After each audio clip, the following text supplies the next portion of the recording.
Hello, everybody, and thank you for tuning in to the Sharon Show, the show where we overshare to our heart's delight. I don't know. I was trying to think of something funny, but it didn't come up. What's up, Sharon? How you doing? I'm good. It's the best darn show on the internet, like I keep saying. Yeah. At least for us, it's fun for us. Yeah, that's all that matters. Yeah. Duh. This is our expression of self-love for everybody to witness. Yay. Where we get to talk about all the fun stuff that we come across and we get to share it with everybody. So Yep. Yeah.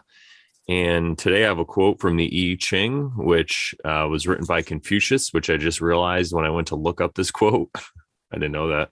It's not the I Ching. I'm sorry. No, it's pronounced the I Ching, but it's an I. Yeah, I know. It's fine. It's weird. No, it's fine. Life leads the thoughtful man on many a path. Oh, no, wait. Let's start it again. Take two in action. Life leads the thoughtful man on a path of many windings. Now the course is checked. Now it runs straight again. Here winged thoughts may pour freely in words. There the heavy burden of knowledge must be shut away in silence. But when two people are at one in their inmost hearts, they shatter the strength of iron or of bronze.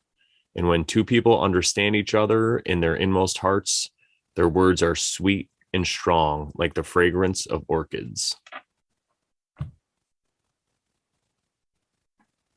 And the reason I want to read that quote was because we are two people, and we're going to be talking about some crazy topics today. So I just wanted everyone to know that our words are sweet and strong, like the smell of orchids. So don't get offended. No spiraling allowed. All right. So I shuffled the deck. I'm going to pull the cards today from my angel. Ooh. The Influence of Angel deck. I like that deck. So look at this. Oh man. The 10 of Swords. All right, we're going to change our topic now. So 10 of Swords is great. You got this guy laying here, presumably dead with 10 swords in his back. And there's an angel on top. And I think this represents when you come across so many new ideas, because swords can represent air, which are, ideas, thoughts, and all these things, that sometimes it kills your former self. So that 10th sword is like the nail in the coffin, right? It's the straw that broke the camel's back. And I think it's very apropos, which is funny because I heard somebody say apropos, and I'm like, that's the word that I've been trying to use this whole podcast, but I keep forgetting. I think it's very apropos. It's very apropos. It is, because we're going to be talking about worldviews and how ours has shifted, and in some pretty amazing ways, I guess you could say, in some pretty big ways. Yeah. So what do you think about that card, Sharon? Yeah, it is. It totally makes sense. And I'm just trying to think off the top of my head.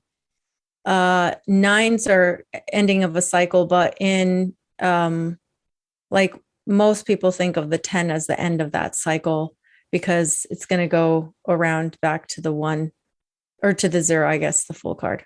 Yeah, it's like the full completion. Or something like that. I like to tell people 9 is like the end of a movie like Lord of the Rings. Basically, like 9 is when Frodo destroys the ring. And then 10 is like the end of the movie when he sails to the, spoiler alert, when he sails to the Undying Lands at the end. And it's like the end, yet another beginning. It's like the end of the end, the beginning of the end. Well, it's the end of the end. Before the next beginning. Yeah, it begins another story. I'm going to read from the book with my fancy reading glasses I have, because my contacts are there you go. Travel my eyes. And yeah, they're sitting right here. I use them sometimes when I read cards because I like to look. I have a magnifying glass too. 10s take the intrinsic meaning of the suit and show it in abundance. Symbols. So the symbols on the card: swords, information, ideas, or words that have caused overwhelming devastation or the absolute end of something. So basically what I said.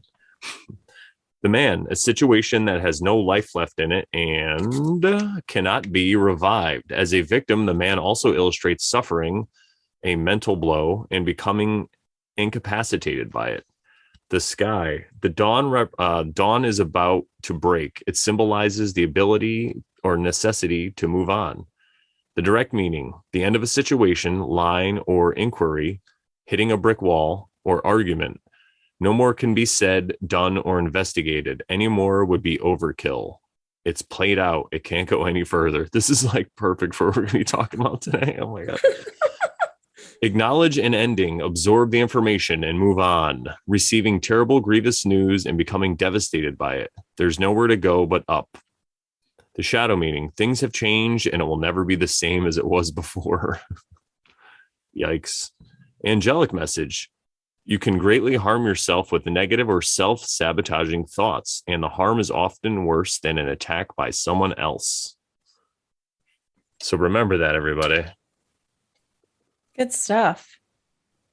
Well, we are on episode 17, and we don't exactly have 17 episodes. We have more than that. It's hard to tell because of the way things are numbered. A lot of chaos going on there. There's some chaos, which is Brandon's doing, which is fine. It's more of a theme, right? So it's more of a theme to go along with what we're talking about. This way we could talk about two different things and three. Yeah, no, I'm just explaining. For people, He's defending himself, you guys. Don't be fooled. I'm just kidding. How dare you? He wants validation. Okay. I need validation. And it's I'm just kidding, but yeah. The other thing I like about it is it's just so different and contrary to what everybody else does. And that's what we do here, right? We're so different and contrary to other people. Like other people. Exactly. And continuing with the theme of the tarot, we're going to talk about card in the Major Arcana number 17 and what that, yikes, and what that is. And that's the star card. So I'll pull that up right now. And it has a nice brick background, which is pretty synchronistic to what that card just said, because it talked about hitting a brick wall, right? Wow. So the star card is a beautiful card. It comes right after the tower, which is a card of like chaos we were just talking about. And this is like a more peaceful, serene scene. You have this nice lady, I guess. It's a dude with man boobs hiding her junk. This nice figure here. And she has two pitchers and she's pouring water out of both pitchers, one into the water and one into the land. And then above her, you have this nice big star and it's surrounded by all these other stars. And then you have, and so it makes her kind of like one of the stars. That's the first thing. And then you have a little mountain in the background with the tree, or a little hill, I guess. And then in the way background, there's some Purple Mountains majesty going on over there. And this card really represents one of her feet is, did you say one of her feet is on land and one's in the water? Oh, no, I didn't. Yeah. So she's kneeling on the land with one foot on the water. So she's like half and half. And this represents, at the tower, you have destruction of your, whatever you're doing in the world or your ideas, or whatever. This represents more of a balance. And this is giving from a place of abundance. So she's not filling up these cups in the scene or these pitchers. She's dumping them both out because she's not worried about it. She has abundance, and she's using one of the pitchers of water, which I guess you could look at as her emotions or maybe her understanding of the situation.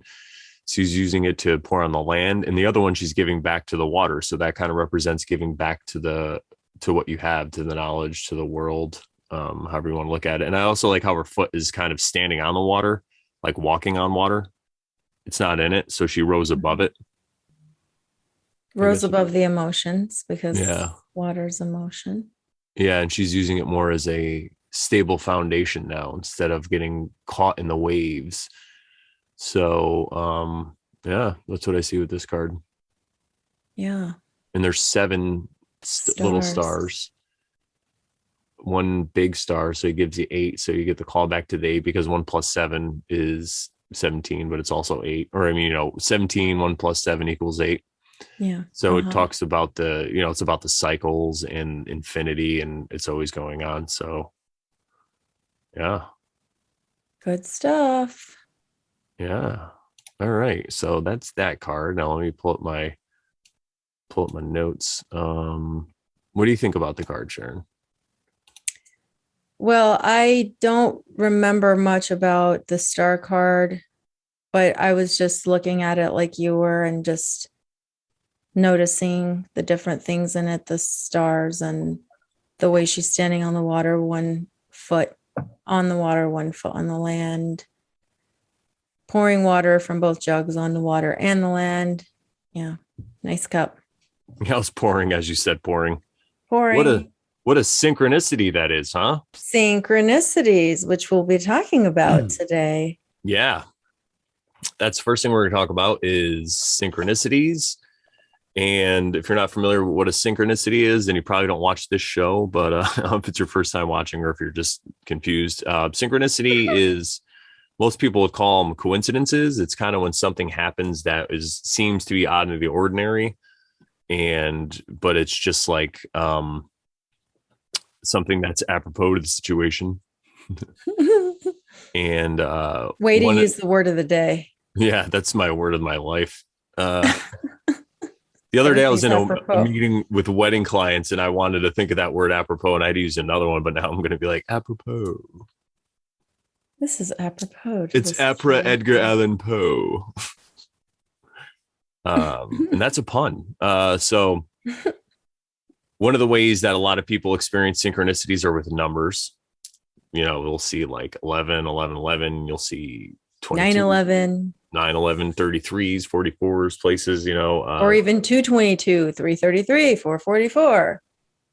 Yeah, it's just like a sequence of numbers, or like a 1, 2, 3, or a 2, 3, 4, some kind of order that you'd see. Or 1234, or 1234 is good. 1, 2, 3, 4. 456. Or some people actually, I've heard some people will say they'll see just a certain number all the time. And it doesn't have anything to do with like double digits or triple digits or anything, but they'll just say, I see this particular number all the time. And it could be anything, but that's the one that they always see. And it becomes something that they notice. And then maybe later on, it points to something in their life that happens and then had happened either at that exact time or something with that number shows up at a really distinct time in their life. And it was like almost something was always telling them that was coming, something to that effect. Yeah, totally. And I would say, I mean, we're not going to really get into what each number means and when you see numbers, but if you're somebody who's seeing a lot of different numbers, like say you keep seeing 22 or 222 or whatever, just search it on the internet. And there's plenty of resources out there that can give you an idea of what these numbers mean. Sometimes people call them angel numbers.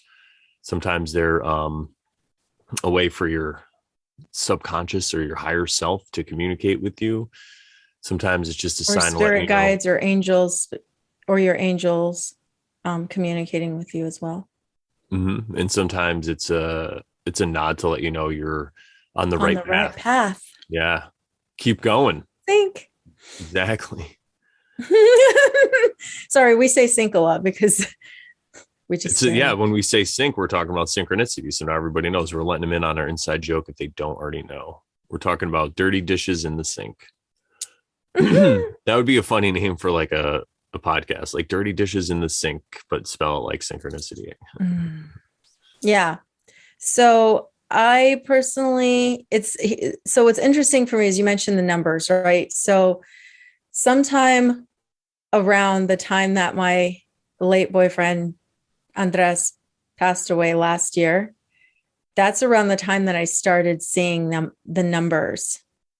And I feel like I noticed or remember noticing that because I started talking a lot with his brother. We were both kind of grieving together and sharing stories about him and things like that. And he was telling me the numbers that he sees pretty often. And I just told him, I mean, I see them all. Like I'm not trying to. I just turn around and I'll see an 11 or a 22. Or 33. It's not like I was consistently seeing one or two different numbers. I was just seeing them all. And I just would happen to turn around and look. And that's what was on the stove clock or my phone, and then I started seeing them like on my odometer and, and stuff like that. So it just became like, whoa. It was everywhere and it's still everywhere and it still keeps going. So I just take it as a nod that I am on the path and that everything is just as it should be. And unless I'm otherwise told, that's how we'll keep taking it. Do you want to share about your synchronicities, B? Oh yeah, okay. I didn't know if you're going to talk about the dog. Well, I could, but I mean, I was going to let you go, and then I could talk about that too. Oh, okay, you're so courteous. I love it. So Dang. I've had some pretty crazy synchronicities. I might have already talked about them before on the show, but I'll bring them up because we're talking about synchronicity. So on my 21st birthday, I was in beautiful Aviano, Italy at the Air Force Base there when I was in the United States Marine Corps. And my birthday is July 2nd, 1976, which is another number that keeps coming up for me. So it's really crazy. I keep hearing about this. Actually, the guy that was just on Crrow talking about the sky clock, we followed him on Instagram, and I left a really nice comment, and he said to quote this book from 1976, and I'm like, again, yeah. Dude. And then I said, I'm like, I Crazy. keep seeing 1976. That's awesome. So I was just turned 21, and everybody knows in this culture what we do when we're 21. We go out and get hammered. And I actually wasn't drinking as Not much at the me. time. I'm just kidding. Yeah, right. Most people. That's why I was like in this culture, because Sharon's under I'm the just rock kidding. culture. I don't even know. I can't even remember. I don't even know. I don't remember. No, I hear it. I probably wouldn't remember unless I was like, because this crazy thing happened. Plus, I was in Italy. There but you go. the funny thing is, in Italy, it doesn't matter. There really is no drinking age. So I was there a year prior when I was 19, and you could just drink. And that's when I drank a lot more. But when I came back, I had couple different friends that I had made, and one of them didn't drink at all. And so I just wasn't into drinking as much. Also, I remember a point when I was just drinking too much, and I'm like, I just feel dependent on this. So I just stopped doing it for a while. Ooh, but I figured it was my that's 21st wise. birthday, like, why not? Right. So I don't remember exactly what we were doing that night, but on the base, on the Air Force base, because there was two different parts of the base. One was the main part where they had the barracks. There was like a bank, a place you can go shopping. The barracks were where everybody stayed, like the little hotels or whatever they had. And then the other part down the street, basically a few miles away, was the actual flight line, because it was an air base. So you had the runway, you had all the hangars, and then there was this other part in the other side of the runway from the hangars where they had all these tents and like little prefab things set up, like these big tents and stuff. And that's where we stayed. All the Marines, they put us in there. And the officers had a bar there, and it was the officers club. So it was like basically one of the bigger tents that people would stay in, but they converted it into a bar. And they had, the Air Force had brought this band from the United States there to play at this festival they were having for 4th of July. And we didn't go to the festival. Like I said, I can't remember what we were doing, but I ended up in the officers bar, which normally, because I was enlisted, they wouldn't let you do, but it was my birthday. It was a holiday. They're like, yeah, come on in. So we're in there drinking. People are buying me drinks and stuff. And one of the guys was like, they're like, oh, you're from Connecticut. One of the guys in the band is from Connecticut. And I was like, no way. So I went over there and I started talking to him. Dude.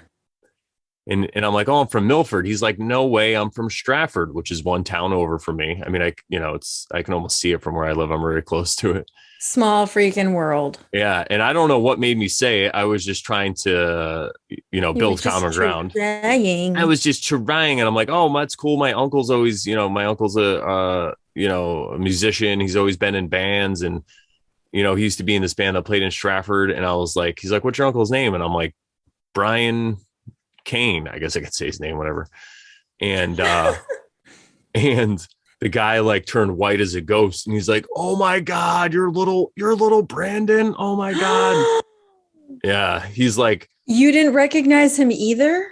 No, I didn't recognize. I mean, I was hammered, and yeah, I just didn't recognize him at all. And dude, is your dad's brother, is it? my mom's twin brother. My mom's twin brother. You did not recognize your mom's twin brother. That's weird. It wasn't my uncle. So I was telling the guy. Oh God. Okay. I freaked out. Go ahead. All right. Okay. So maybe I told the story bad. So anyway, I was telling sorry. This guy's name was Greg. So I was talking to Greg, and I was like, yeah, my uncle was in a band. His name was Brian Kane. And the guy's like, I know Brian. Like, he used to be in my band. Like, I remember you when you were, they always do this because I'm really tall now. So people are like, I remember you. And I'm like, how dare you? And so he's like, you were in a wedding and all this stuff. And because my uncle got married when I was younger. And So the guy, he just turned white as a ghost, and yeah, he was just shocked. And I was like, oh my God, that's so crazy. And then when he said who he was, I remembered, him a little bit here and there because he was in the band and stuff. So yeah, it was just shockingly amazing. So I actually called my mom from a payphone in Italy. I called my mom and told her about it. It was just this amazing synchronicity. Like who goes to a foreign country, and runs into somebody. He wasn't even in the military. He was just doing this gig. I guess he got hired out by the military, do gigs or whatever. So it was just this crazy thing that had happened. And one other time, quick other story was we used to go to Myrtle Beach every year, my friends and I. This was after I was out of the Marines, because I had an aunt that lived down there. So even before I was in the Marines, I would go down there. And then when I was in the Marines, I was only like 3 hours away. So I'd go down there to see her. And then when I came back, I would convince my friends to go down there like once a year. We would take our motorcycles or whatever. And there was this one hotel we'd always stay at, and they had this regular parking lot. And then there was like these parking lots that you'd have to parallel park to get in. And that was right where the strip was. It was like basically those spots, the sidewalk, and then the strip. So we would like to hang out there and holler at bitches, with our motorcycles. So one time we came back and the spot was taken. Somebody like pulled their car in, and the way they did it, we had our truck and trailer and the spots ahead of it. So we had it really tight. So I'm like, man, this person, and I looked, they had South Carolina plates, but I'm like, this person must be from like New York to be able to pull this off, because nobody in South Carolina could parallel park. I mean, maybe they can, but that was my joke at the time. And then the next day we were actually packing up the bikes and leaving, and these 4 girls, women, whatever, walked down to get in the car. And I was like, oh, I was joking around saying, I thought you guys were from New York. And one of the ladies was like, oh, she's from Connecticut, but she lives here now. I'm like, oh, you're from Connecticut? And she's like, yeah, my dad moved down here when his company moved down here from Connecticut. And I was like, oh, that's funny, because my dad worked at a company that moved down to South Carolina. And it ended up, I said his name and she knew. And the funny thing was, I was just going to, instead of saying all that, I was going to be like, was it Conco? Because that's the name of my dad's company, was Conco. I wanted to just say that to like blow her mind, because I already could feel like I already knew that's what it was going to be. It was really weird. So she's like, yeah, oh my God. So she said her dad's name. So I called my dad. At this time I had a cell phone. This was like 2006 or something. So I called my dad, and he's like, oh yeah, I remember that guy. And so her father had passed away since then, but it was just another amazing synchronicity of all the millions of people that are in Myrtle Beach, South Carolina. And it was it was around 4th of July too. I just realized that. Oh my God, because we would go down there for 4th of July weekend, or the week. So it was right around the same time, just, maybe 10 years later. It could have been exactly 10 years later. Wow. All right, let's stop. Wow. That's crazy. Just these weird synchronicities that were happening. And I think really what synchronicities are, like we said, when we see the numbers, it's the universe's way to, or maybe your guides or whatever it is, your higher self's way to let you know you're on the right track. But I think it also works in different ways where it's a way for the universe to show you that it's not what you think it is. It's not what you've been told. It's just crazy. And also, I think there's a lot less people on this plane of existence that they tell us. I don't think there's the billions and billions and billions, but that's a whole other topic. But yeah, so it's just a way to kind of, like Ram Dass talks about powers, and we talked about cities, SIDIS last week or 2 weeks ago. We were talking about it. I don't know. Yeah.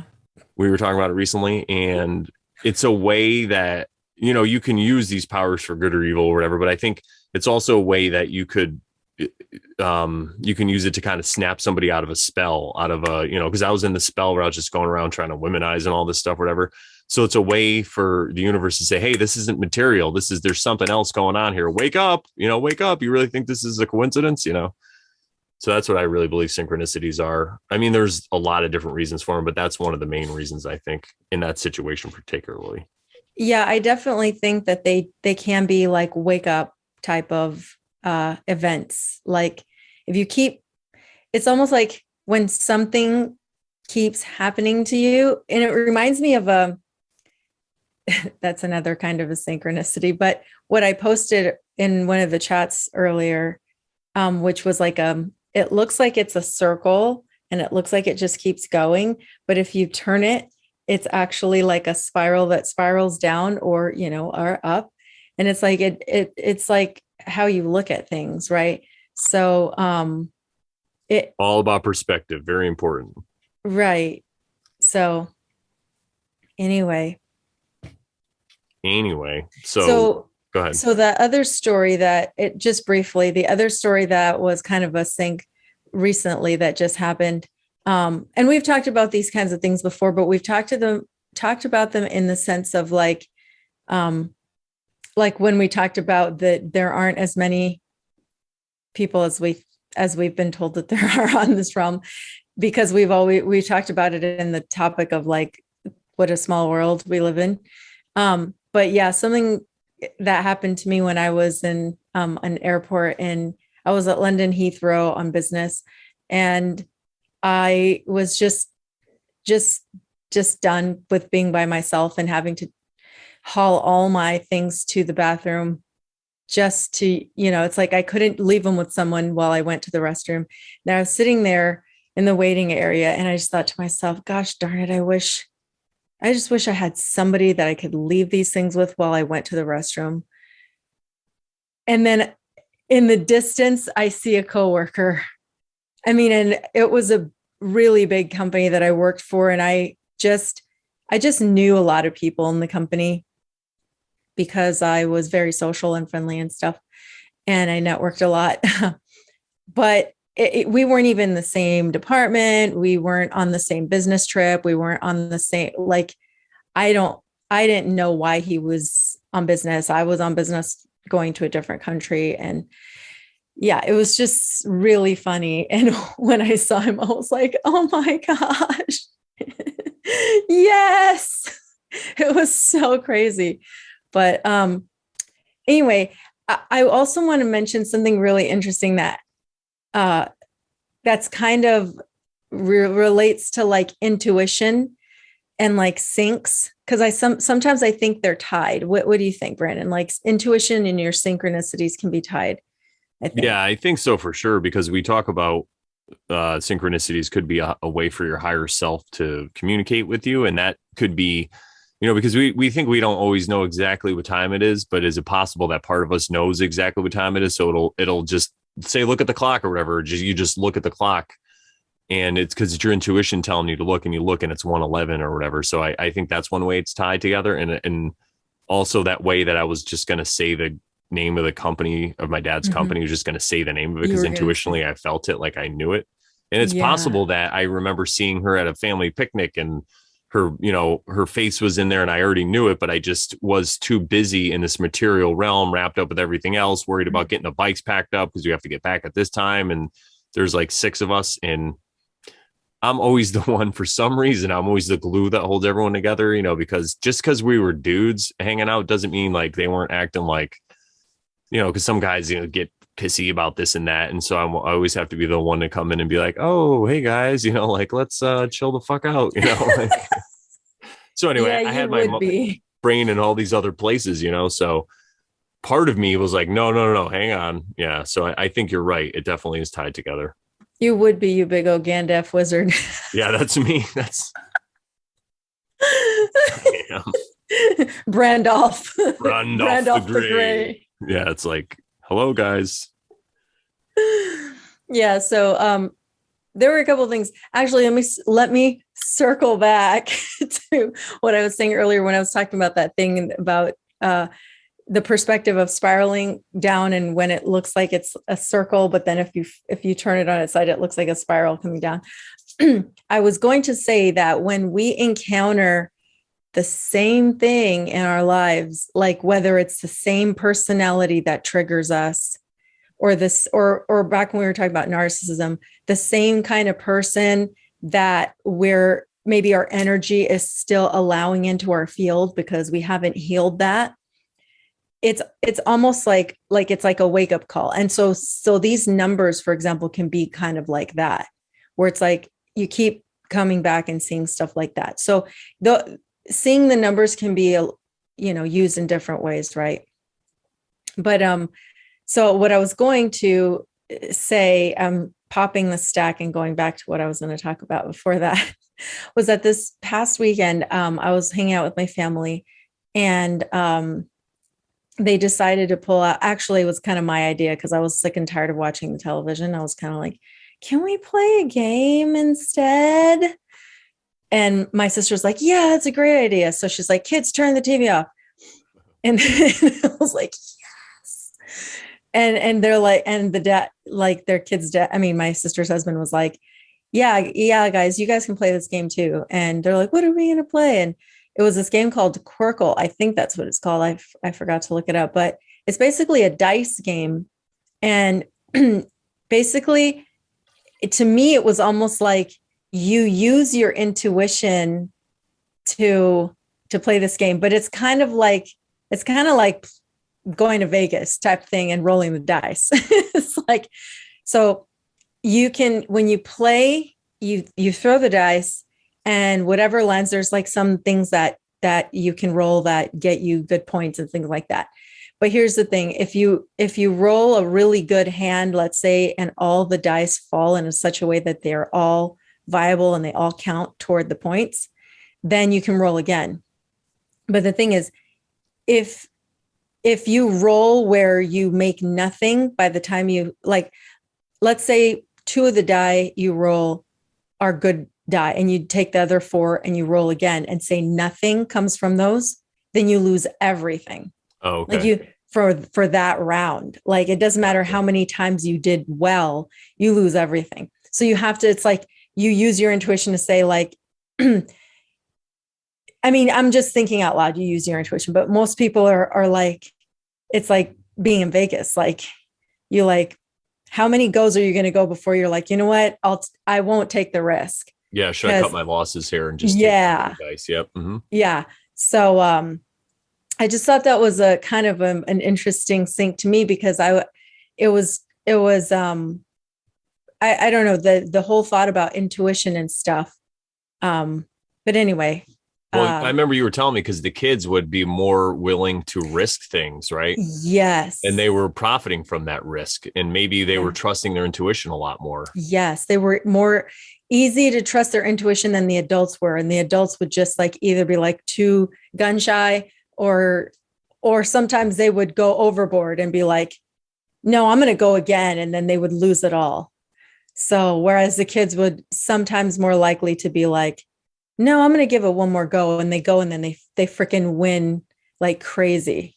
Yeah. So Sharon and I decided we're taking her nephews and nieces to Vegas. They're 21. Don't worry. We'll get them some fake IDs and some stilts. We'll be fine. They're like 6 and 8. Yeah, no, we'll be fine. It's Vegas. Everyone's hammered. They don't care now. But yeah. Yeah, go ahead. You go ahead. Oh, was there anything else? Did you want to talk about the dog thing? Yeah. So there was another thing that happened this week that was interesting. So we all, not all, but there's a handful of us that have this app where these little funny little things come up on the app based on your astrology or your zodiacal layout or whatever. And I think for our friend Spoons, it came up one of the days, it came up like, now is the time to pet a stranger's dog. And, everybody else is, depending on their zodiacal chart or whatever, will come up a little bit different. And sometimes it's funny because 2 people will be the same. And it's like, well, I wonder whether, and it'll end up being like, not necessarily their sun sign, but maybe where their Mercury is located or where their Venus is located. But anyway, that's what hers said. And I just thought, oh, that's kind of funny. So I jokingly asked her, like, oh, so you're going to pet a stranger's dog or whatever. And she's like, well, I'm coming to think of it, I really haven't done something like that. I was like, oh, that's funny. And I just left it at that. So a couple of days later, I'm taking my walk in the morning, and I see this lady and her dog, and I see them pretty regularly.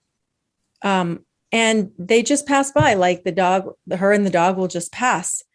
And this time I have no recollection of what I said to Spoons or anything. I'm just walking, and I see the dog, and the dog comes up to me, and it like wants me to pet her. And I'm like petting the dog. I'm like, you're so sweet. And it's I said it's a Lassie. It was like a little mini Lassie dog, but of course that's not the name of the dog.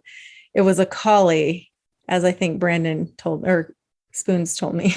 Yeah, miniature collie, right? Yeah, like a little miniature collie. So cute. And so I'm talking to the dog, I'm petting the dog, and I asked the owner the name of the dog. And then I ask, and the whole time I'm just, every time I pet it, then I kind of almost like I'm going to step away and say goodbye.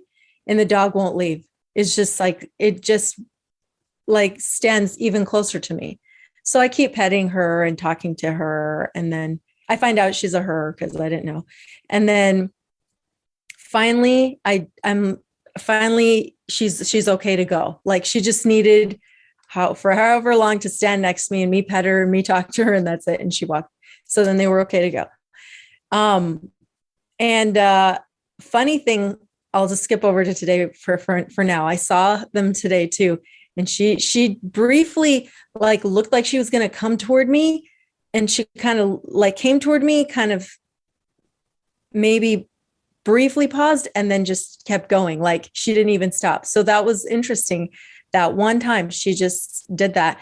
And I was like, that's interesting. And I thought, well, I just pet a stranger's dog, but did I do it for Spoons? I mean, so I sent her a message and I said, hey, just so you know, I pet a stranger's dog. I don't know if I was supposed to do it for you or what, but well, it caused another set of synchronicities for her, because after I told her that, she thought about maybe I should get out into the woods today and take a walk or do some stuff. Well, it resulted in some amazing stuff for her. And she really enjoyed that day. And she thanked me later. She's like, thank you for telling me about the dog this morning. So it's just really, really, synchronicities are just really interesting. Yeah, it really is that she told you about petting the dog, you pet the dog, then you told her about it, and it inspired her to go out and walk in the woods when she wasn't really gonna. And then she had some amazing synchronicities out there. Yeah, it's crazy how this works. So I think that's just another shout out from the universe or whatever to let you know you're on the right path.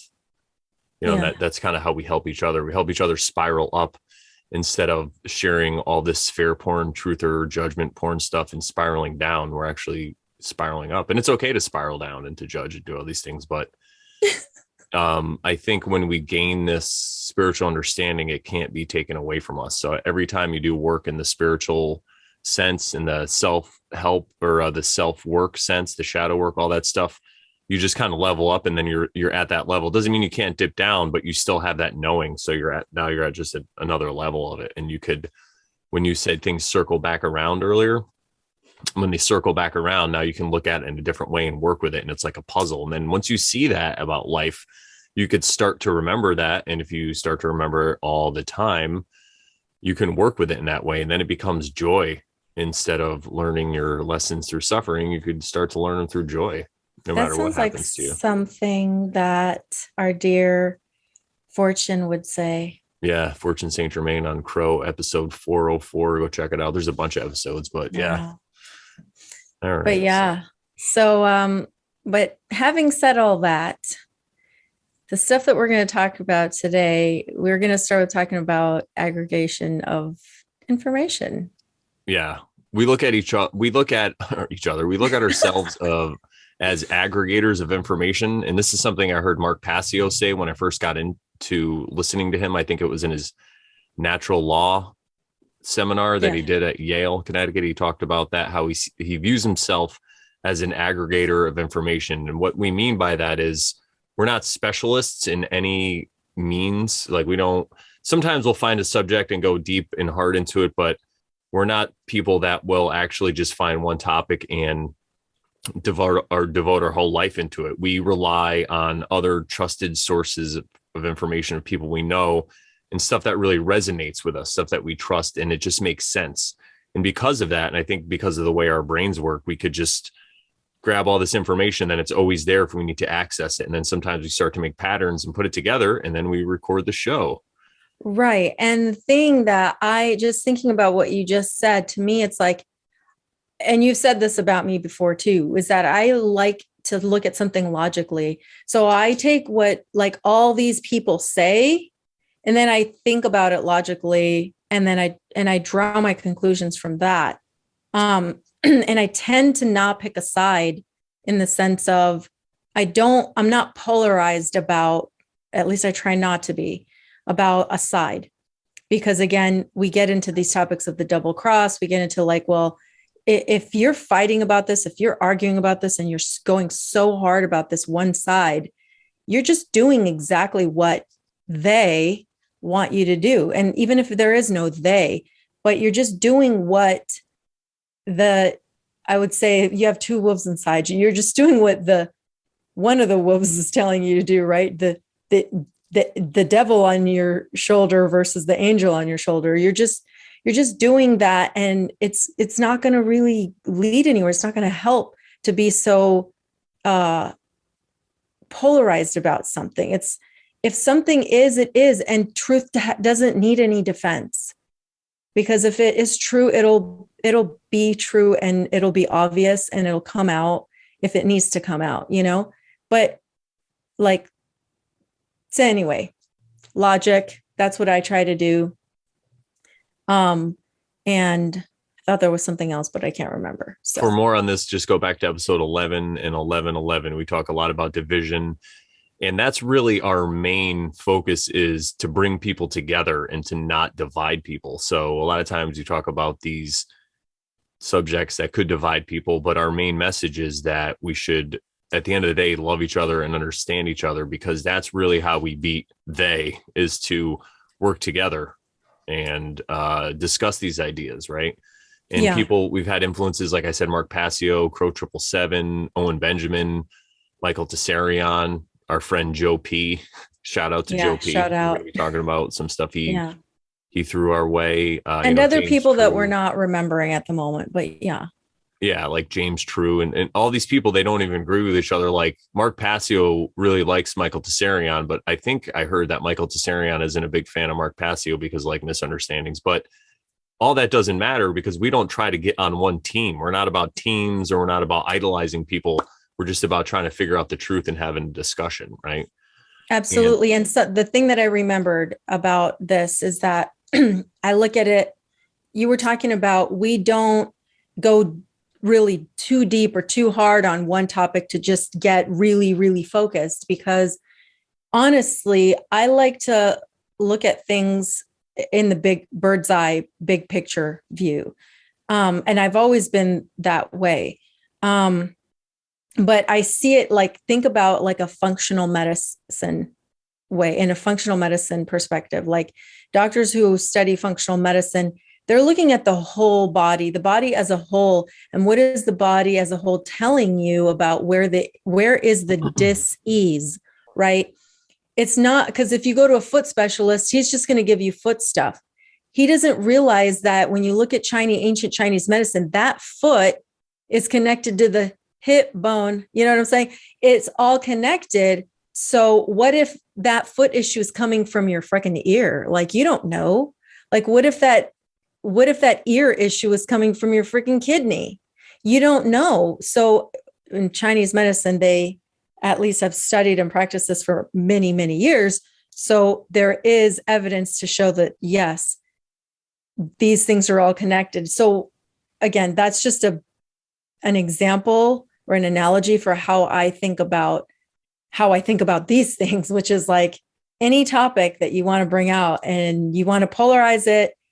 I'm not going to pick a side. I'm just going to look at everything and just go, okay, at some point I may draw some conclusions of my own, but I'm not picking a side. I'm not putting anyone on any pedestal. I'm not, elevating someone to be some sort of guru or anything like that. Yes, I'll have people that I look to for good information, like people like we were talking about, Crrow, Mark Passio, Michael Tessarion, they all have their levels of interest and the research they've done, because they are the type to go into great detail on the studies that they've done. So that's why I can take the information that they have and the people that they interview, like Crrow interviews people who are specializing in certain topics as well. So that's why I can take their information and draw conclusions from it and then make my own. Yeah, we're just all standing on the shoulders of giants, all these people we mentioned, especially like Michael Tessarion, he'll read all these books of all these other people who've done a lot of great work, and he gets deep into that. And then I could take what he distills it for me, and then I could take and I could distill it with Sharon for everyone else. So this way, people who don't have, people have a family and all this other stuff, they could just tune in every Thursday, sometimes Wednesdays. They could tune into our show or watch it whenever they can. Also, we have a Telegram channel, so hit us up. I'll put a link. Maybe I should start putting a link to that Telegram channel also in the episodes. But you could just take that time and look at it. And then if there's something that sticks out to you or something you don't agree with or something that fascinates you, then you could go further and do your own rabbit hole for there, So, but we're like the aggregators of the aggregators. That's what we do here. And so speaking of all these people, I was watching Mark Passio live recently because he's live every Sunday right now. I think till June he does it. And he was talking about all this stuff. He's talking about psyops. He got onto the subject of psyops and he named all these. He's like, I need to do a show on this and this. And then he brings up flat earth. And he's like, I need to do a show on flat earth. He's like, that's one of the biggest psyops going on. You need to be right on now. That show. Yeah, I know. I'm sure I will be. But go ahead. Oh, yeah. He's like, that's one of the biggest psyops that's out there. He's like, people treat it like a religion. And if you try to talk about it, they freak out. And I totally agree with what he says. We talk about all these different topics, and if you offend somebody or if you go against what they think, a lot of times they will just freak out on you. And yeah, I feel like, go ahead. I was going to say, I don't think he's wrong. And I've heard him say that it's a big psyop before. So I'm interested, actually. I hope he does do the show on it and talk about it, because I do think flat earth that we see on YouTube and all this stuff and all these giant channels, I do think there is an element of psyop behind it, but I also don't think that we live on a spinning globe. So, don't start freaking out yet, everybody. Yeah. Yeah. And I was going to make a point to that is, so you have this topic of, the globe, right? And then you have people who have seen that that's not valid, that doesn't work, that doesn't make sense. And then they're just polarized to the next thing that came out, which is the flat earth, which there's a lot of things that make sense about it. There's a lot of truth there, but I wouldn't, again, at one time, did I say that? Did I think that? Yes. But I've come to a point where I am also coming to the conclusion that it may also be another psyop, not in the way that you think. Not that we don't think that, it's obvious that, it's pretty much level, water comes to a level, all those sorts of things, right? That makes sense. But there's another level that we're not looking at, and we're going to talk about it. Brandon's going to talk about it. Yeah, it falls in line with the double cross that we've talked about before. And the easiest example I like to use, because nobody really gets offended unless you're a boomer, and is the JFK assassination. One side says it was Lee Harvey Oswald, and it was just one guy shot the guy. And then the other ones say, no, it was a conspiracy. It was probably the government or the mob or a combination of the two, or maybe Fidel Castro had something to do with it. And then what I've found is that the truth is somewhere that you wouldn't even expect, that it's possible that he was some kind of maybe actor. Maybe he didn't even die, or if they did shoot him, it was a planned event where it wasn't because he was this president that was out of control. It was something that could be used as a psychological operation to polarize people to one event, just like another one that was mentioned in all those numbers, 9/11, right, is probably not what we think it was either. 7-Eleven. 7-Eleven was a part-time job. So that's what the double cross is. The double cross is you have the mainstream for people who are going to fall into that, who are there psychologically, who are at that level to just accept the story, move on with their life because they got too much stuff to even worry about. And if they even have to think it's a conspiracy, it'll just ruin their whole worldview and their whole life, and they just don't even want to go there. And then you have the people who are on a different level, we'll just say, not better or worse, they're just on a different level, and they see inconsistencies, and they see that they don't think it's what the government's saying, and they don't believe anything the government says. So they're like, this must be some kind of inside job by, George W. Bush did it because he wanted to go to 9/11. And then there's another aspect that sees that those two, there might be truth in each one, but there's a higher truth that we'll probably never know, but it has more to do with psychology and polarizing people to an event. And it's another point of contention where people argue about it, and it just creates more division. So that's what the double cross is, a brief explanation. And Amanda Vollmer talks about it a lot more. So if you want to look into that, just check her out. Search that on the internet, double cross and Amanda Vollmer, it'll come up. Yeah, it's on her Telegram channel. I'm pretty sure that's where I got it from. Awesome. And so the realm, so like we were saying, we don't think it's a spinning ball because you got these really good proofs. Like, how can you see Mercury and Venus at night if we're supposed to be in this heliocentric model where the sun's in the middle, and then you have Mercury, then Venus, and then us? So that would mean that you can only see a planet when you're not facing the sun. And when you're facing the sun would be the only time you should be able to see them if they're closer to the sun than us. So that's just like some of these really simple proofs that we're figuring out that just, it doesn't make sense to go along with the mainstream narrative. But like Sharon rightly said, so you see that, and then there's this other thing that's offered called flat Earth, where they talk about, jump to that one. You jump to that because it makes more sense and it's just more comfortable, right? So people get into fear when they find out. So they find this other thing and it's like, oh, it's this flat plane with a firmament dome. Yeah, with a, what do they call it? A dome? Firmament? Yeah, firmament. Oh, I thought you said permanent dome. Okay, yeah, with a firmament. Sorry. And it looks like then you see all these pictures of what the flat Earth might look like, whereas we think that might be the double cross, where there could be some truth in that. And there's this Illuminati card game that came out that everyone talks about, and it says that the flat earthers are onto something, right? But it doesn't say that it's it. They don't say they got it all figured out, right? That they're onto something. And one of the clues that led me to this was all these people that we mentioned, a lot of them, Michael Tessarion and Mark Passio and all these people, they talk about materialism and how bad materialism is. And it's just thing that ruined the 19th and 20th century, and everybody became materialists and they don't want to look at spiritualism and spirituality. Spiritualism, that's a good one. They don't want to look at spirituality. Don't make it a religion, Brandon. Yeah. Well, some people have, right? So what I'm saying is, so you're saying all that, but then you think we live on a physical ball or flat earth or whatever it is. You think this is just a physical total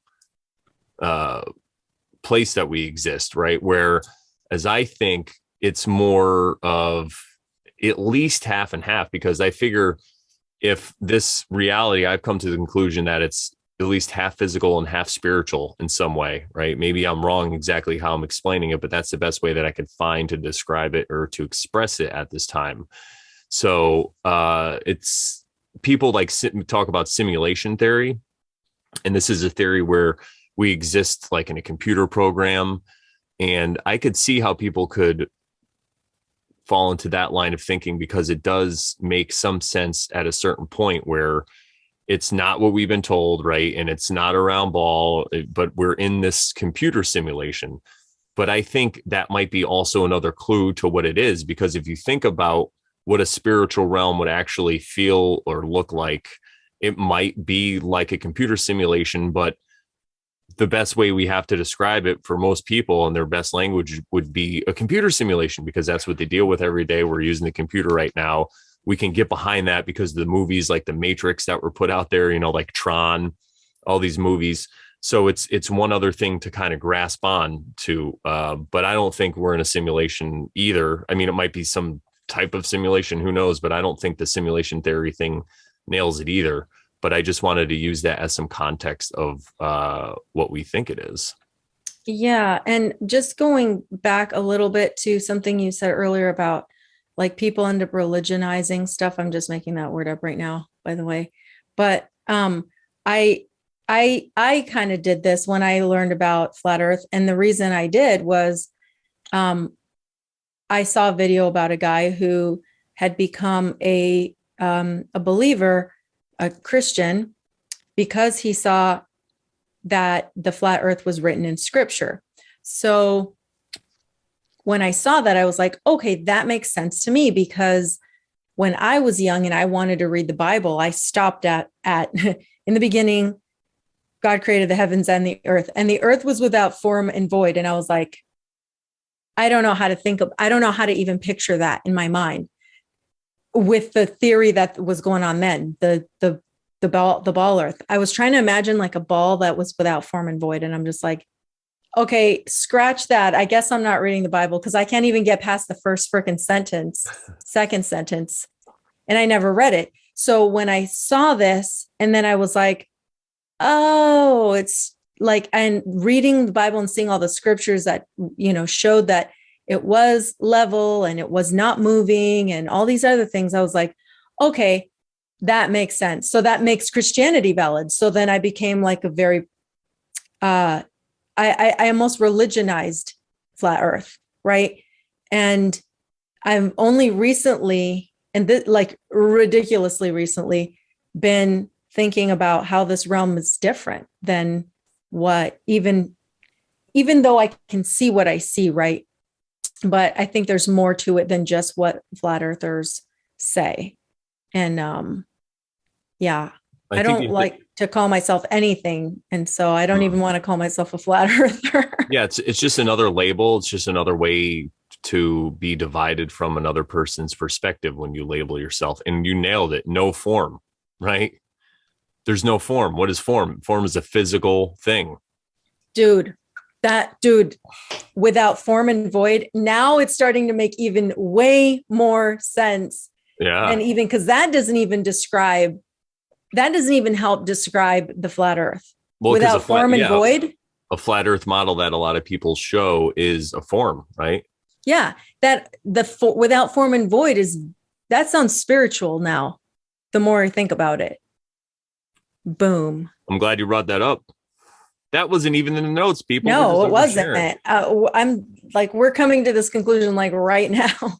Yeah. And so that leads us to, well, we're already kind of talking about what we think it is, but the next topic is we want to talk about is what do we think this realm is? What most people think, it's a round spinning ball. That's kind of like the normie angle, not the normal angle, the normie angle. And something you said, I wanted to say I feel that because of fear, people have fear. So when they learn that, just like a dark night of the soul, right? I was a fucking sex addict. And once I learned that it wasn't healthy for me the way I was doing it, it was gone. And there could have been some fear there, but with me, it was different because I'm Gandalf. Why would I fear? No, I still have some. You're Brandalf the Gray. But so if you learn we're not on a spinning ball, then you could cause some fear. And then there's this ready-made package for you to just jump on and latch onto. And then you could boom. All right. Now all your world belief system lines up with this and you're good to go. And you don't have to even worry about it. Just put it away. We're on a flat earth. Don't even worry about it. Right. Yeah. So, but what we want to talk about to back up a little bit is, so why would people, whoever, quote unquote, the controllers, want people to think we were on a spinning ball, that we're surrounded by all this space and all these planets that we could go to and visit and stuff, right? And we're going to shout out Joe P here because he said, he's like, you should do an experiment and just talk to people. Don't even try to like wake them up, but just ask them. And he's like, do you think we should colonize space or we should colonize Mars? What do you think? Should we go to the moon? And he said that he's done it in his life, and overwhelmingly amount of people say yes. And I mean, I know because of conversations I've had with people in the past and stuff, even I thought it was a good idea, right? And so then you think about it, what does that actually mean? So people have this thought in their head that later we can colonize space. It's like the next step of our evolution as humans, right? To go into space and to colonize. You see all these movies about flying around in space and all this stuff. What does it do? It's a Interstellar. Yeah. Interstellar, Star Wars, all this stuff. Star Trek is a perfect example. And that's what I brought up when we were talking, because you talk about like, what's the space, the final frontier, right? It gives people in society something. It's a background program that they don't even realize, but it gives them a reason to keep going, right? It's a reason for civilization to keep going and the people to keep buying into the system, because it's just like a battery, right? That's what Joe was saying. Yeah, this background idea program is just like a battery to keep them going. And then Well, and to power their system and their plans. yeah, in their life. So this way they can get up and go to work and do all this stuff because and it's not the whole reason. I'm not saying it's the whole reason people go to work and do all this stuff, but it's another reason of validation. Is another way for people to validate their existence in the way that they're living. If it's not exactly aligned with nature, they could just say, they're thinking, they watch these movies like, yeah, one day maybe my kids will be going to space, or, we can get off this planet and we could go to another place and it'll be way better and it'll be paradise, right? It's a way to, it's like a carrot. You talk about the carrot and the stick. It's just a way for people in control to keep people going and moving along with the plan of their civilization. That kind of, may I interrupt you? Yeah. That kind of reminds me of how it was when I was in Christianity and the dangled carrot was heaven. And it's like, or for people who were more on this path of like the 1,000 years of peace when Jesus returns. And it's like, well, I can't wait for that. And I used to say that. So I'm not knocking anybody. I'm talking to myself. It's like, I used to say, well, I can't wait for that day. And I can't wait for these evil people to be destroyed and for me to go to heaven because heaven's going to be amazing. And it's like, it's stopping me from going, life is amazing now. What am I doing now? It's like I'm always looking to this like fake false event that's going to maybe happen in my freaking alleged lifetime, which I don't even think about it that way anymore either. But it's just like fooling myself, Yeah. And think about it this way. It's a lot easier for somebody to come back and kill all these evil people than it is to learn to love them. Yeah. Right. That's got to be the hardest thing. Think about your worst enemy. And it's funny because Crrow said this recently on an episode. He went on to Owen Benjamin's show, and Crrow 777, shout out to both those guys. He said, they were talking about what we can do and solutions because of all the way that it seems the world's going, all this digital stuff. And, he says what you should do every night is when you go to bed, think of the person that you hate the most and just imagine you loving them and hugging them and loving them. It's like, and Owen was like, whoa, like, cause it's the hardest thing to do. I'm not saying I could do it. I'm not there, but I work on it. That's something that I work on. Yeah.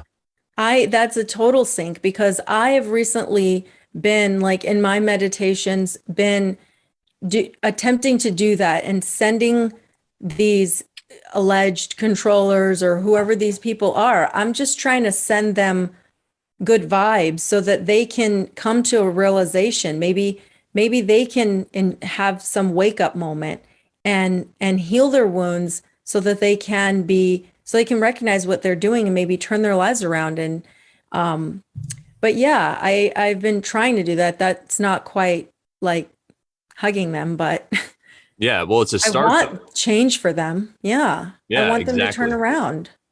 Yeah. You just imagine them in a better situation, like little Gary Rothschild, like Owen always talks about. He's like, there's probably a Rothschild that like they sent to a cattle farm so he can learn how to like, actually be a cattle herder of people. And then he just fell in love. And he's like, I just want to be a cattle farmer, man. Like, I don't want to do this anymore. It's hilarious. Yeah. And so the next thing we were going to talk about is when you break through the lie. We kind of already covered that. You break through the lie of the globe, right? And you think it's flat. But at the end of the day, though, that's still a materialistic viewpoint. You're still looking at it from a total 100% materialistic viewpoint, right? And our conclusions of, like I said, I think it's at least half spiritual or half physical. I mean, hey, it could all be spiritual. And when I say spiritual, I mean mental. Because one of the Hermetic principles is mentalism. The universe is mental, in the mind of the creator. And whatever the heck that means to you or me, that's something you can think about that for a lifetime, what that means. But just that simple thing that when they say the universe is mental, where we exist in the universe, our realm is part of the universe. So could it be that it is mental somehow? And that would mimic, like I said, some kind of simulation theory, like we live in a computer, although I think that's more gravel. But yeah, and it goes along with us creating our own reality. People talk about how we create our reality and how we're co-creators and how we all just basically create this reality together. And one of the people that talks about that is Neville Goddard, and he talks about visualization, and you just imagine yourself and your desired result. So instead of imagining yourself in a Lamborghini or in a farm or in a better situation, why don't you just imagine the people you think that are pressing you? Why don't you imagine yourself falling in love with them, or them falling in love with you, or them having, whatever it is, right? That might be a better use of your time, in my humble opinion. I'm not telling you what to do, but I think that doing stuff like that is going to advance this realm a lot closer to what we think it should be, some kind of, golden age or whatever. But and even if that never happens, at least you're in that right mind space, right? It's your golden age. It's your golden age. And this is the thing, as you start to, because this is another thing Ram Dass talked about. He would say he had like a puja table, and a puja table is something in like Buddhists and stuff have. They'll put like pictures of loved ones and all this stuff when they go to meditate, so they can look at, and they put like little like Buddha trinkets and stuff. But then he would also put like a picture of somebody he hated, like I think he said like Richard Nixon or something. And he'd sit down and he'd be like, "Hi, Richard," like at first. But after a while, he was able to open his heart to that, to Richard Nixon and all this stuff and his struggles or whatever. And what happens though, it actually starts to manifest in your life in other places you couldn't even imagine. So it just makes you better really in the moment. So when these things happen, and when you are offended and you think something happens and somebody does something toward you, you could start to see it from a different angle, and you could start opening your heart to them. And it really goes along with like Jesus saying, turn the other cheek. Right. And again, I've said this many times, but I'll say it again. I do believe in self-defense, and I do believe in force if it's needed. If somebody's trying to come at you and end your life, or kill somebody, or do something in front of you, or someone's doing a terrible crime in front of you, that doesn't mean that you just sit there and send them love. No, you could still take action to defend yourself or defend others, but you just keep that person in your heart instead of doing it out of a place of hate and getting into a rage squirt about doing this, because that becomes addictive too, right? You could get addicted to that rage squirt. You just keep them in your heart. And these are very high level topics that, again, I'm not saying I'm at this level, but this is, I think, if you want to get closer to like the Christ consciousness, or even living the golden rule, this is it's really a way to come at it mentally, right? To the correct mindset that you're going to have to do these things, because sometimes those situations might happen.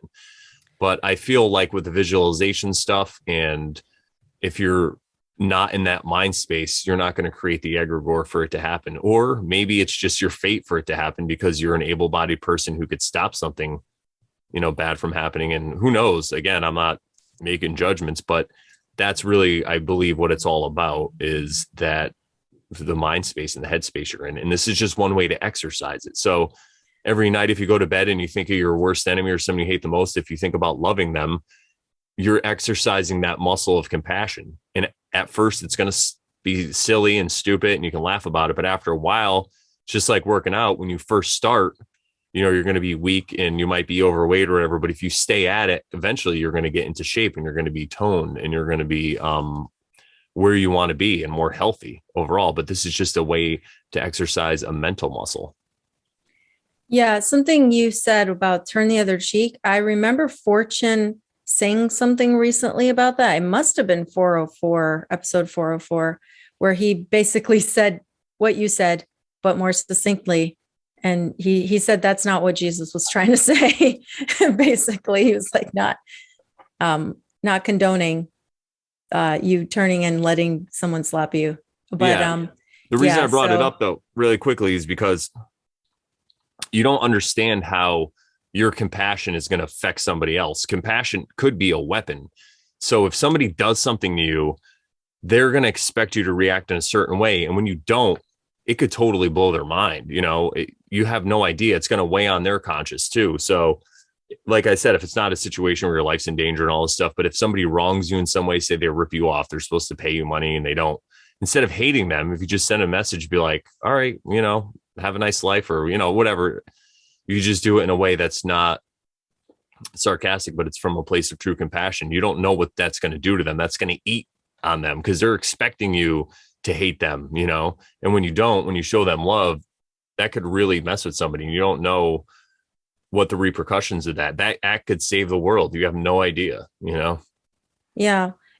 What you were talking about as well, when you were talking about having that love for them, doing something and keeping someone in your heart when you're doing something like that. It just reminded me of when I was growing up, because this is how my parents and the church where I went to described how, like, parents, when they need to spank their kids, but don't, and I'm not condoning spanking, I'm not saying anything about it, but the way I grew up was I would be spanked if I did something that I was told not to do, and then I did it anyway. So they said, like, they would always say at my church, and my dad would always say, like, I don't want to do, or allegedly, right? I don't want to do this. Does not feel good for me to have to spank you, but I have to, or whatever. Right. So like it was a more compassionate way of reprimanding your child. Me more than it's going to hurt you. Yes. That's exactly what they would say. Yeah. Spare the rod, spoil the child. Right. Yes. Yeah. Yeah. I hear you. Yeah. Hey, I mean, I don't have any children, so I'm not quite sure, but if one day I do, then I don't know either. So I have no comment on it right now. Yeah. No comment. No oversharing on this topic. Nope.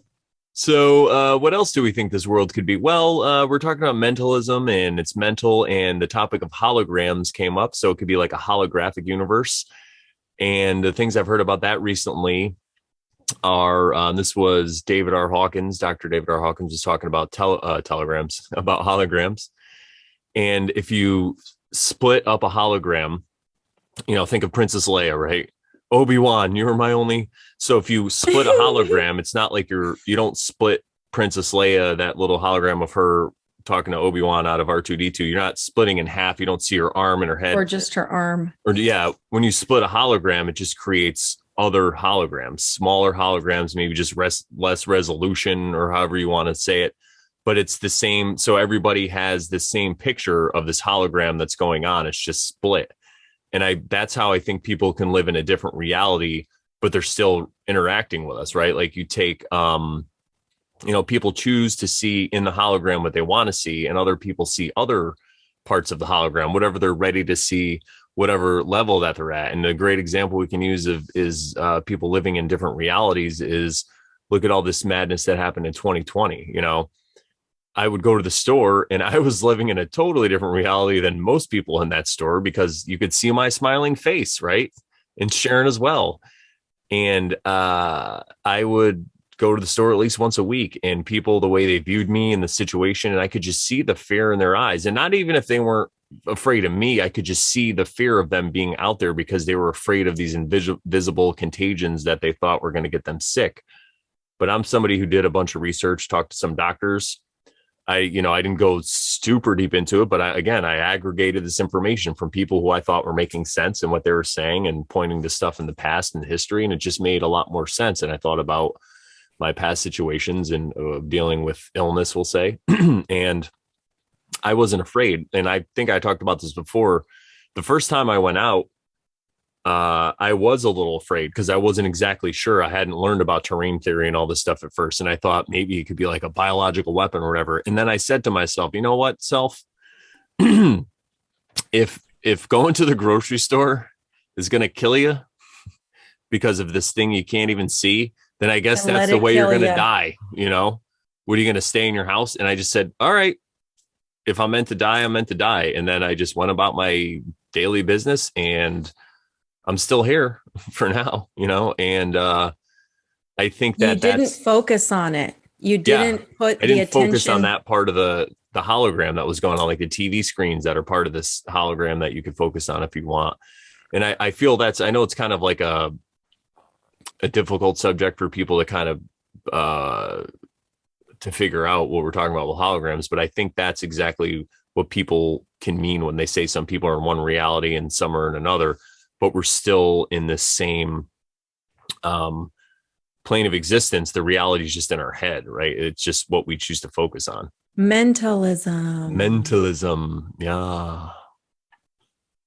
So the next thing go ahead. Yeah. No, I was just going to move us on to the next thing, but the next thing we wanted to talk about was a couple of videos that came out by some of our some of us who enjoy watching this guy's content. His name is, well, we don't know his name, but his handle on different places is EWAR, EWAR.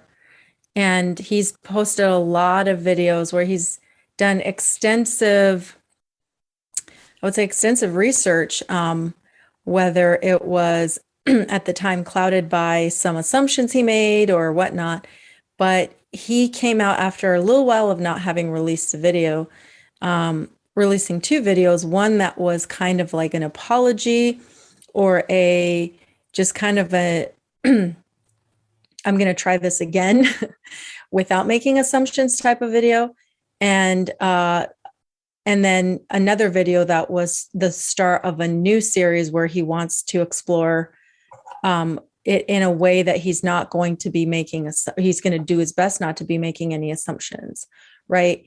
And when he says assumptions, he's saying he doesn't want to draw conclusions that where there's no evidence that he has to prove that that's where it's going. So essentially, he said, my Lost History of Flat Earth series, I made a huge assumption, and I shouldn't have made that assumption, and I'm sorry.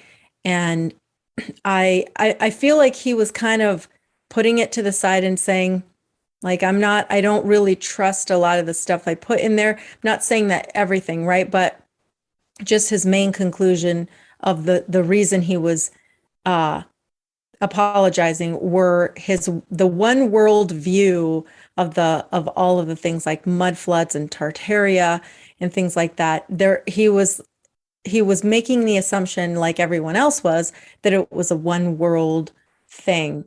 And so in that regard, he said, like, I don't want to make that assumption. And so, I'm going to start a new series here. And so Lost History of the Flat Earth ends here, and we're starting fresh.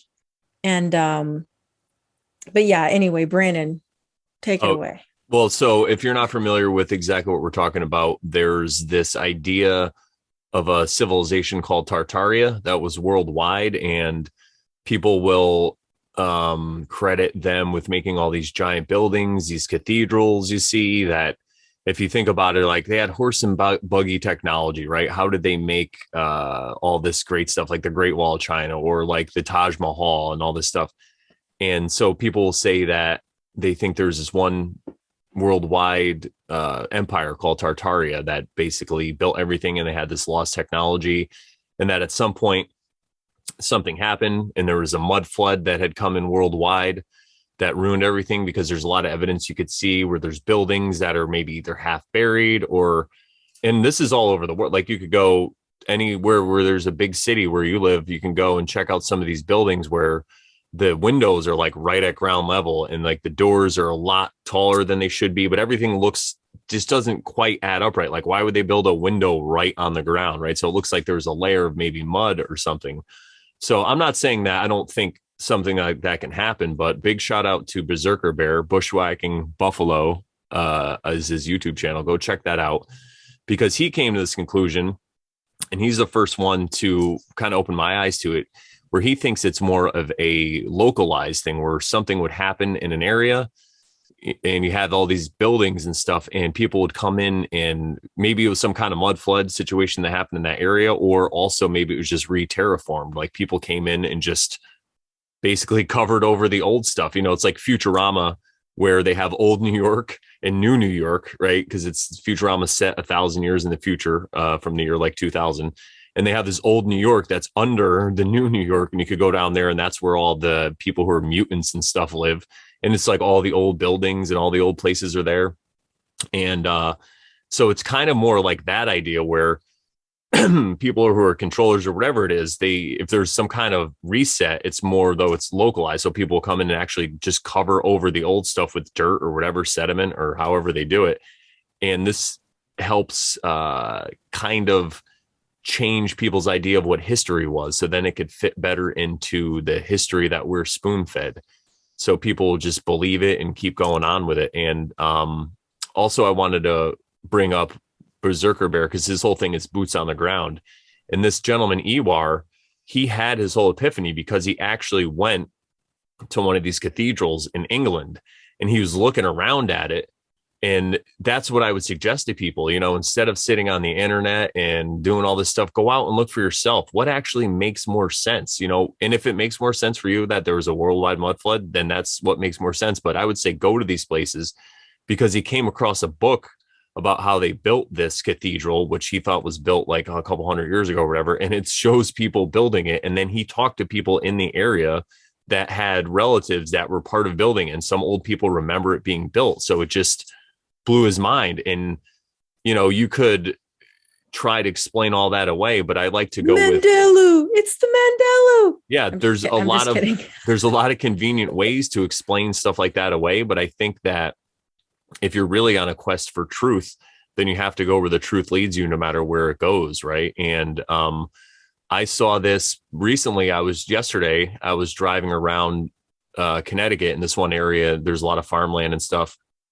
And I was coming to this part where I saw a cemetery, and there was like these mounds, and mounds are always a clue to buried stuff and stuff that could have been there before.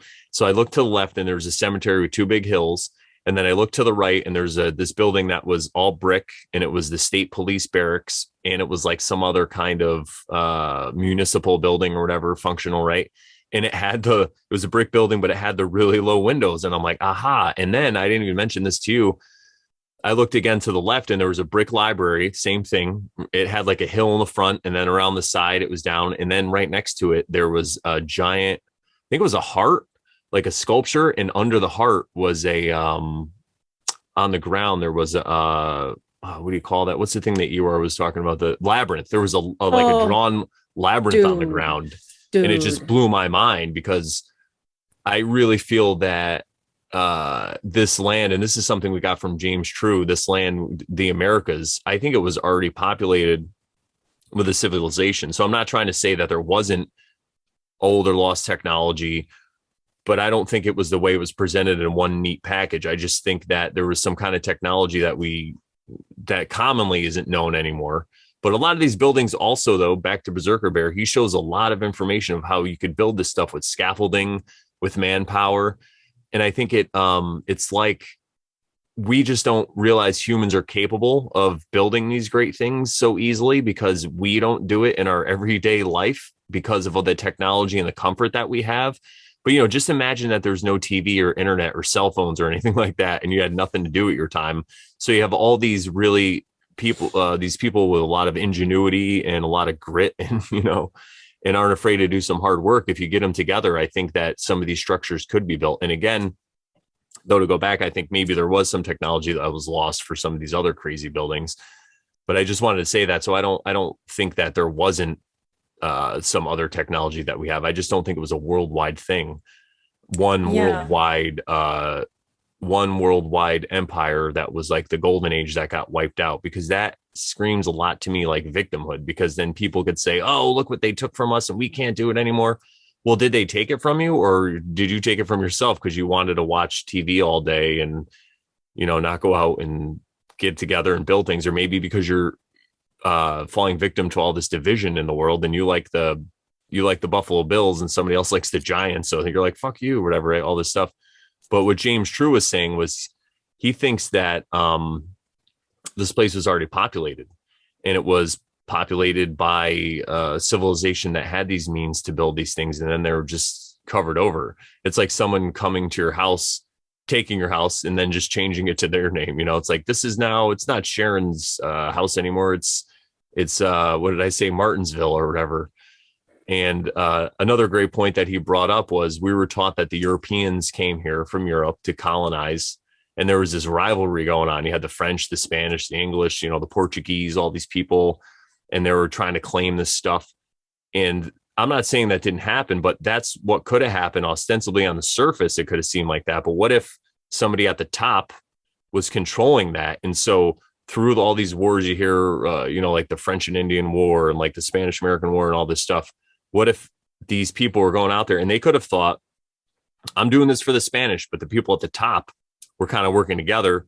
So the Spanish would come in, the English, whatever, and they would make friends with the local people, and then they would have them fight each other through them. So at the end of the day, they could have really all been working together to take over whatever was here.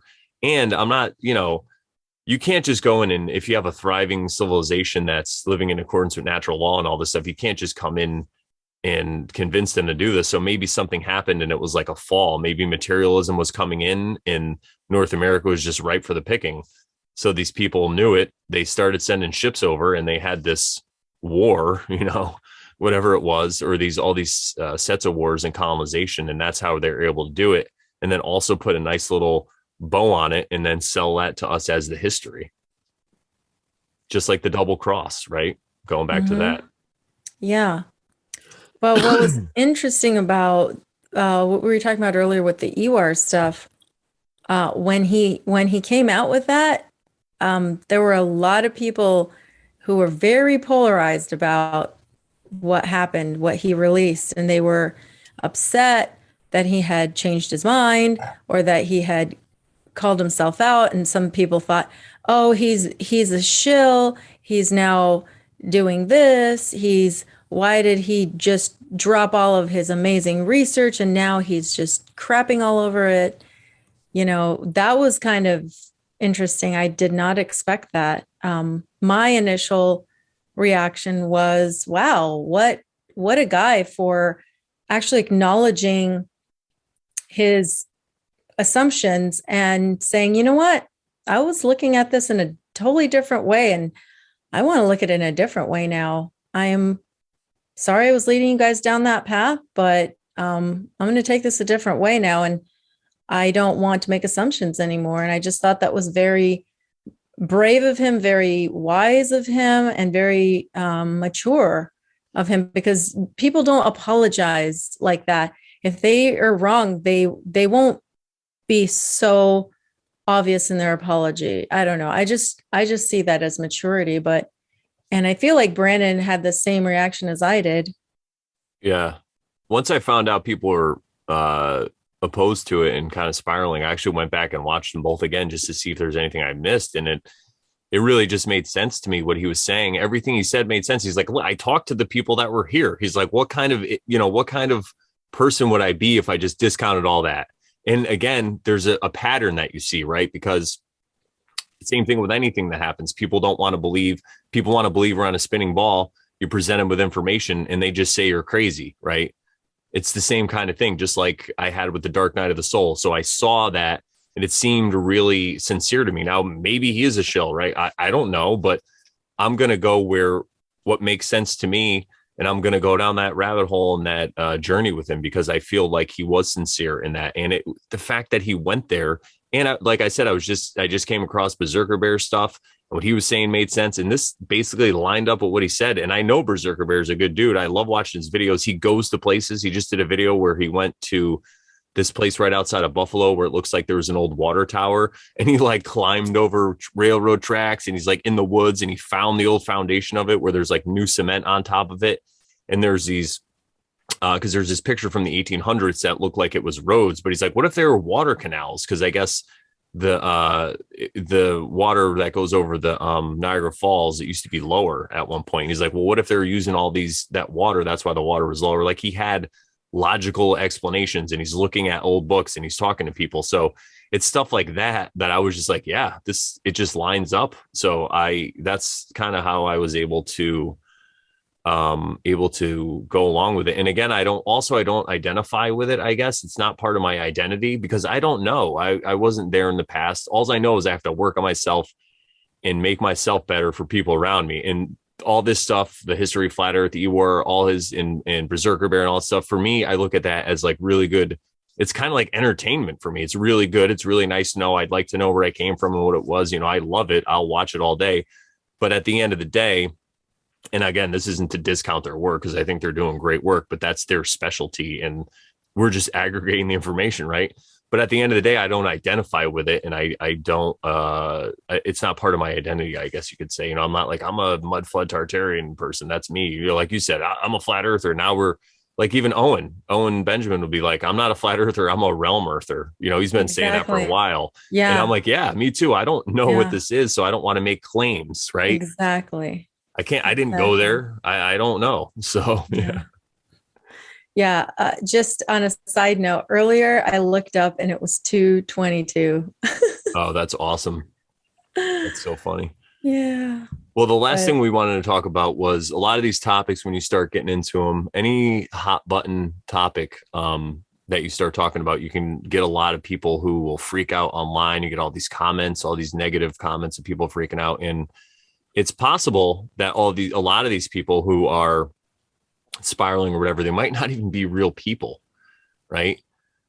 That's the thing. I mean, people we know in our life, we know that they're real, whatever, but other people online, you have no idea. This is something I came across. We're going to be talking about bots and bot farms. And this is something that I came across in like 2016, 2017. People were talking about it. They said there's places in India, like it's like a warehouse, which is all these computer screens and people working there, and they're just commenting and commenting all day, right? They're paid to do it. So you can actually hire these people to do it, the bots. And I'm not sure when we say bots, we're not exactly talking AI. It could be some kind of form of artificial intelligence. It could be a program people run, but it also could be a bunch of people just at a job or even now working from home, just commenting all day on stuff. And earlier, when I was introduced to it, it was more about a way you could pay to get followers and stuff on your channel. So some people on Twitter that had like hundreds of thousands of followers, and you're wondering why, like somebody that's famous, you understand, but somebody else, you're like, how do they get all these followers, but they're not even following that many people? Well, this is one of the ways that they can do it. And when you talk about these things, you can see all these people come out of the woodwork, but if you're going against an agenda, so say the Tartarian thing was a double cross because a lot of people were starting to wake up to that this realm, how do people build these buildings? And then why are they all underground halfway and looks like a mud flood and all this stuff? Well, what if this was a way for the quote unquote controllers to say, all right, people are waking up to this. Well, we have this nice Tartaria thing, neat package ready to go. Right. And so they just have something to throw out. And now they have these bot farms that they can use to validate the narrative that they want to get out there and show to people. And I would say our really advice is don't even worry about that stuff because they're not real. Unless you know somebody in real life, or maybe you've talked to them and done correspondence and you know that they're a real person, don't even worry about those comments. Focus on people meeting in real life. I believe that the internet is just a place for, it's a place for us to display our work. We do these shows and we put them on the internet, but we're really more concerned about, like, Sharon and I have met in real life. We have a bunch of friends that we met in real life, and that's really who we focus on. And that's who we get our ideas from. And we talk about, at the end of the day, that's really what matters to us. Because if you're really worried about the criticism of other people, maybe that's another sign that there's still more work to do. Like, the work's never done when you're on yourself, right? I always say you're always working on yourself, but why do you need that validation from all these people? Or why are you scared of their criticism when it doesn't make any sense? Now, if there's valid criticism, okay, that makes sense. If somebody has valid points and you want to address them and they're making sense, but if they're just spiraling, name calling, using all these logical fallacies against you, and they're not actually addressing your point, then just ignore it. Don't even worry about it. Find another place. If you're getting kicked off of YouTube, go to Telegram, go to BitChute, go, build your own thing. Look what Owen Benjamin did, and he gets tons of trolls because of the stuff he talks about. And he talks about this stuff all the time with the trolls, because a lot of the agendas he goes against, he's in real time. Like, he talked about the trucker rally and stuff like that. And people were freaking out. Well, what if those weren't even real people? I'm not saying they're all not real, but if you have some people that are attached to their worldview, and then they see thousands of other people agreeing with them, then they feel more validated. What if those thousands of other people are just bots? Some guy in India just writing so he could, get some rupees to go eat and feed his family. I'm not even like blaming these people, right? But I'm just saying. So again, that goes back to what this realm is. We have no idea. And we don't even have any idea what the internet really is or who these people really are unless we meet them in real life, very true. Make internet friends real. Yeah, exactly. Make internet friends real. Yeah. Yeah. Good stuff. Yeah. Is there anything you wanted to add to the bot thing? I mean, I think you pretty much said it all. It just Cool. makes sense. But yeah, I mean, initially before you and I talked, I didn't know when you said bot or bot farms, I was like, AI? Like, and you're like, no, they're people. I'm like, oh, okay. Yeah, I mean, it So could be I just, AI at this point. It could be some but program that just goes in and, but there's people behind it, I think, that have to set it up right. for that to run that way. Could it But could it be that they named it bot farms just to get in people's heads that it was fake bots, like it was AI? I don't know, just yeah, thinking out loud. try to push that narrative like AI is more advanced than it really is, Yeah, Yeah. yeah. Like AI can have emotions and AI can love people and love us and do things like that. Like, How dare you? I love my phone. My phone loves me. My little black scrying screen. oh, Well, everybody, that's been another episode of the Over Sharon show. And if you're still with us, thank if you haven't you. spiraled out of control and leave us a comment. If you don't agree with us, let us know where it is. Again, if it's just nonsense and whatever, we're just going to ignore you. But if you have valid points and questions, we'd love to talk about them on an upcoming show. So That's how we end up making shows like this, is because people are talking about certain things and we're like, we should talk about that. Yeah, and people we know in our real life, though, that we know are real Yeah. people. So if people are Yeah. really talking about it, we're like, all right, so Yeah. what's going on here? There must be something here. There must be a there. Shout out to Chris, Omega Hiker Bear, right? Yeah. Because he's the one who was talking about synchronicities with numbers earlier. And I told him that, allegedly we might have a show that talked about synchronicities. So shout out to him. And he's a person that Brandon has met in real life and goes hiking with. Yeah, he's a great dude. So I love that guy. I met him. All these people we talk about, some people live in other countries, so we haven't met them. Like Alex, for example, we've had him on the show, but we talked to him. We've seen his face. You know what I mean? Again, he's always, we could tell he's a real person just because of the situations and stuff that he talks about. Not that, Bach can still be a real person. And the music that he's done and the songs that he's written. Again, yeah. So that really goes to show that you could be basing your whole worldview on an agenda because somebody with a lot of money paid a bot farm to say all these things to validate your agenda. And then you're like, yeah, look, all these other people think it's ridiculous. I think it should be ridiculous too. Well, they could be real people, but what if they're just at a computer doing a job, like they don't really care. I just had a thought.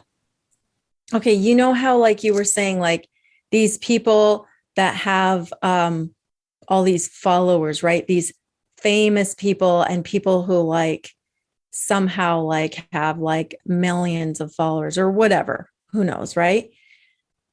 I was just thinking because every time you hear millions, 6 of million things, yeah, it's almost like a spell because it just makes people go blank. I was talking about this yesterday to somebody, that like numbers like that, big numbers like that, make people go eyes glaze over and blank out and go, I don't understand, can't compute. Yeah, like the sun is 93 million miles away. Like I will believe what you just said because I can't compute and I don't know the math or the science. So and so it makes me wonder, because people who are real, like you and me, we have like what your channel has about 418 subscribers right now, something like that.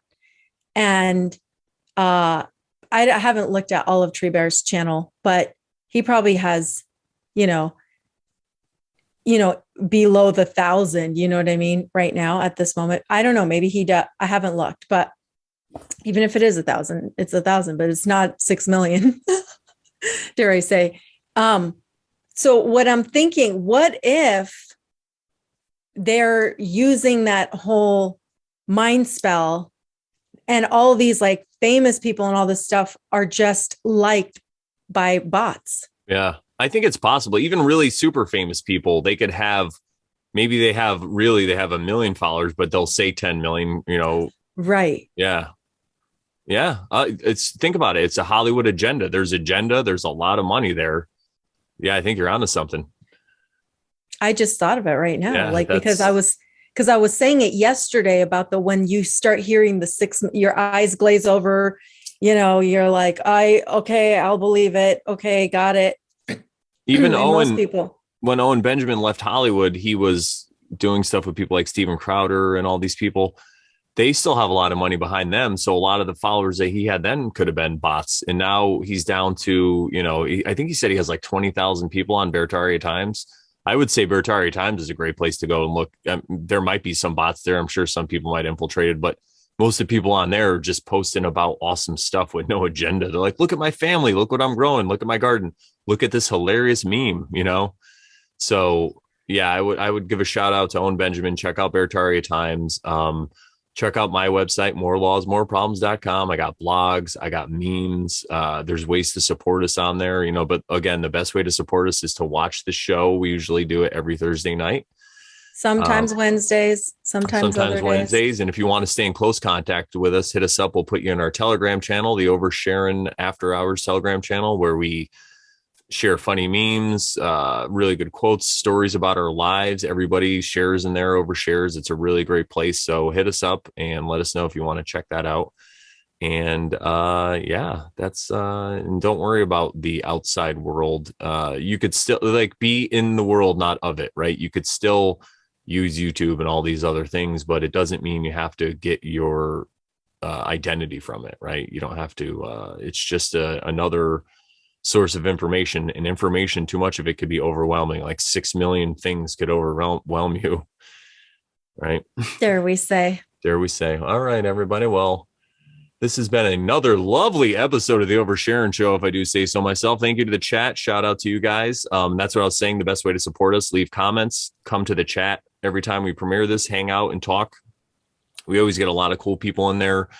And fooling around and joking around, it's just a fun thing to do with your time. I mean, it's like my favorite. And as far as I've seen, like they're mostly been real people in there. I mean, there've been a couple people who have made weird comments, but for the most part, I feel like they're all real. Yeah. At least the ones we know are real for sure. But every once in a while, we have somebody that we've never met. Yep. And we have plenty of blue wrenches in there. If somebody acts up, you could just get rid of them, you know. And again, if you're disagreeing with us and you have a logical argument, we'd love to hear it. But if it's just spiraling, like, ain't nobody got time for that. Ain't nobody got time for that. We still love you, though. We sent you peace and love. That's right. And light and joy. Exactly. All right, everybody. Thank you for listening to the Over Sharon Show. And what do we say to the good people, Sharon? That if you're not over Sharon, then you're totally not Karen. That's right. So do it. Bye.